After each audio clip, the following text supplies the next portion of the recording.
Assalamualaikum warahmatullahi wabarakatuh. Innal hamdalillah nahmaduhu wa nasta'inuhu wa nastaghfiruh wa na'udzu billahi min syururi anfusina wa sayyiati a'malina. May yahdihillahu fala mudilla lahu wa may yudlil fala hadiya lahu. Asyhadu an la ilaha illallah wa la syarika lahu wa asyhadu anna Muhammadan abduhu wa rasuluhu amma ba'd. Para pemirsa Basirah TV yang dimuliakan Allah Subhanahu wa taala, pada malam ini kita akan mengkaji tentang perjuangan pemuda dalam gerakan Islam. Perjuangan pemuda dalam gerakan Islam terdiri dari beberapa bab. Yang pertama, pemuda selalu tampil. Ini terinspirasi dengan peristiwa hijrah Rasulullah Sallallahu Alaihi Wasallam. Di situ muncul anak-anak muda, yang anak muda ini kita kenal ada kurang lebih 4 anak muda yang andil dalam peristiwa hijrah Nabi. Ada juga wanita. Yang pertama anak muda yaitu Ali bin Abi Thalib, umurnya waktu itu masih belasan tahun. Yang kedua Amir bin Fuhairah, agak usianya mungkin di atas 20. Kemudian lagi penunjuk jalan. Nah, dari 2 ini kemudian tambah yang 3. Nah, tambah lagi ada seorang wanita yang ikut andil dalam peristiwa, meskipun dia tidak ikut dalam perjalanan, tapi selama proses Nabi persiapan hijrah dia hadir dan dia ikut andil. Wanita ini siapa dia? Asma binti Abi Bakar. Yang kedua yaitu yang menjadi istri Nabi, yaitu Aisyah radhiyallahu anha. Waktu itu masih muda sekali ya. Jadi pemuda dalam perjuangan itu selalu ada.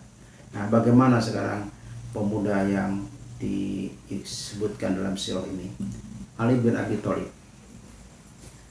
Waktu Rasulullah SAW diberitakan oleh Jibril bahwa nanti malam, wahai Muhammad, anak harus hijrah. Maka Rasulullah begitu datang siang hari, beliau temui Abu Bakar, beliau kemudian temui Ali. Abu Bakar agar siap nanti malam, dan Ali, kamu pun harus siap nanti malam. Kamu akan saya tugaskan nginap di rumah saya. Ali begitu dapat keterangan bahwa nanti malam beliau harus siap, maka ada beberapa pemuda yang lain, termasuk Amir bin Fuhairah, dikontak oleh Abu Bakar agar dia siap mempersiapkan segala hal yang dibutuhkan dalam proses perjalanan hijrah, yaitu Amir bin Fuhairah sebagai orang yang diamanati untuk mengembala kambing. Kemudian lagi ada orang yang diangkat oleh Abu Bakar sebagai penunjuk jalan. Jadi yang satu tadi Ali pemuda, kemudian Amir bin Fuhairah, terus satu lagi ini. Ini saya lupa yang satu lagi ini, karena waktu itu dia masih belum muslim ya. Nah, kemudian tidak ketinggalan juga anak-anak muda perempuan, yaitu Asma. Sehingga Asma ditugaskan oleh bapaknya setiap hari mempersiapkan mempersiapkan makan dan minum. Nah, jadi persiapan anak-anak muda, baik laki-laki maupun perempuan, dalam perjuangan besar ini itu selalu hadir. Nah, pada saatnya Rasulullah malam itu akan hijrah, ternyata ujian pun besar dihadapi oleh Nabi. Ujian apa diantaranya?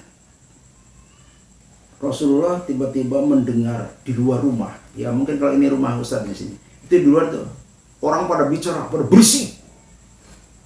Bahkan tidak hanya berisik, mereka pada ngomong di luar dengan bahasa dia. Muhammad, katanya kamu yang mengatakan barang siapa yang beriman kepada nabimu akan masuk surga, yang tidak beriman kepada engkau sebagai nabi, dia akan masuk neraka. Kata Nabi di dalam rumah. Iya betul, termasuk ente yang di luar. Masya Allah. Padahal Nabi di dalam rumah, yang ngomong dulu dijawab. Nah, kemudian nggak lama ada orang lagi bilang, waduh, ini udah malam nih, kita masuk aja ke dalam. Yang lain jangan, nanti ada masalah apa lagi. Sehingga ada orang yang berusaha naik di panjat dinding ke rumah Nabi. Begitu dia naik ke atas, tahu di dalam rumah ada anak kecil ikut tidur, langsung bangun seketika. Begitu naik, bunyi. Nah, orang Arab masih punya rasa. Kalau dia merasa mengganggu kepada orang, itu rasa malunya muncul, sehingga turun lagi dia. Kemudian setelah saat tibanya Rasulullah keluar dari rumah, itulah pemuda sebanyak 50 orang siap untuk menghajar Nabi, akan membabat sampai ke akar-akarnya. Nah, waktu Nabi keluar itulah apa yang terjadi, apa yang Allah gambarkan, wa makaru wa makarullah wallahu khairul makirin. Mereka berencana buruk, tapi rencana Allah yang terbaik. Begitu Rasulullah keluar rumah itu bukan pintu depan, tapi itu pintu belakang. Begitu pintu belakang dibuka, Rasulullah kemudian membaca surat Yasin.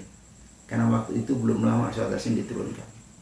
Begitu sampai kepada ayat wa ja'alna min baini aydihim sadda wa min khalfihim sadda fa aghshaynahum fa hum la yubsirun. Itu anak-anak muda yang berdiri tegak, yang gagah-gagah itu, kayak patung semuanya. Berdiri tanpa ada gerakan apa-apa. Sampai kalau istilah gampangnya, tangannya digini-gini, kok nggak ngelihat. Sampai Nabi akhirnya ambil pasir, disiram pasir itu kepalanya anak-anak muda. Terus Nabi lewat aja. Ternyata hanya sebagian saraf di kepalanya, nggak semuanya. Itu mata nggak bisa berguna lagi.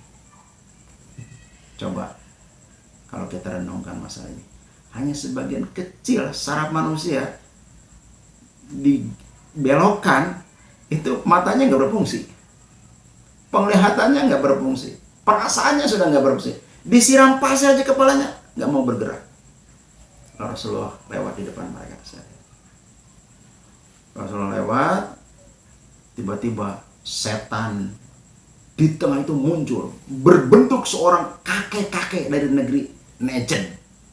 Najd itu sebuah kawasan di Arab Saudi yang waktu pertemuan tokoh-tokoh Quraisy, ada orang ngaku dari Najd ikut mau musyawarah. Kata orang Quraisy, nggak boleh, ini yang hadir hanya orang-orang yang diundang, sementara Anda kan nggak diundang.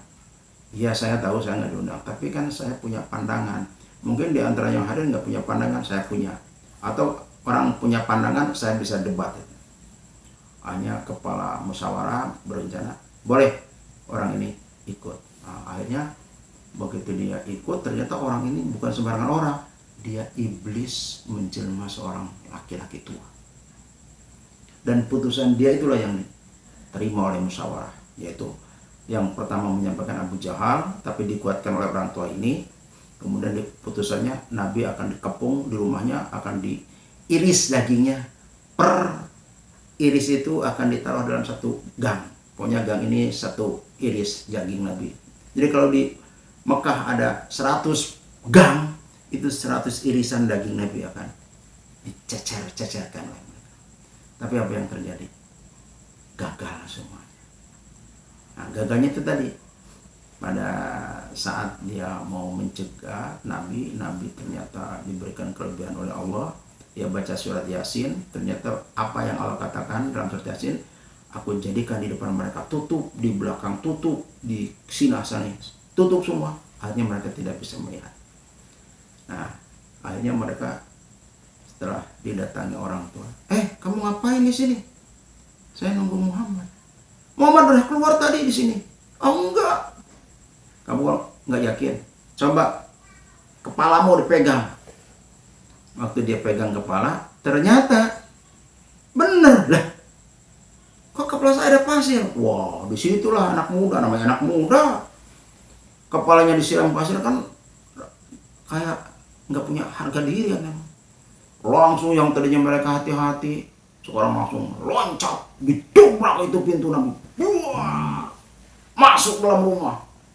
Mas lihat di kamarnya, itu ada orang. Silakan aja lihat. Begitu lihat, Ali tidur di ranjang itu. Ali ditarik. Ayo Muhammad. Itu nyaho. Saya nggak tahu. Enggak, ayo Muhammad kemana Muhammad jadi kieu. Nggak tahu kata Ali. Oh hanya Ali ditarik, dipukul rame-rame sampai pingsan Ali. Coba itu. Siap dia mati, siap memperjuangkan Allah. Dan dia tidak buka mulut. Diam dia, saya tidak tahu cukup. Nah itulah perjuangan pemuda yang pernah dialami oleh siapa? Ali bin Abi Thalib dalam rangka melaksanakan hijrah fi sabilillah. Itu saja. Barangkali nanti kita akan lanjutkan kepada episode berikutnya. Walhamdulillah. Assalamualaikum warahmatullahi wabarakatuh.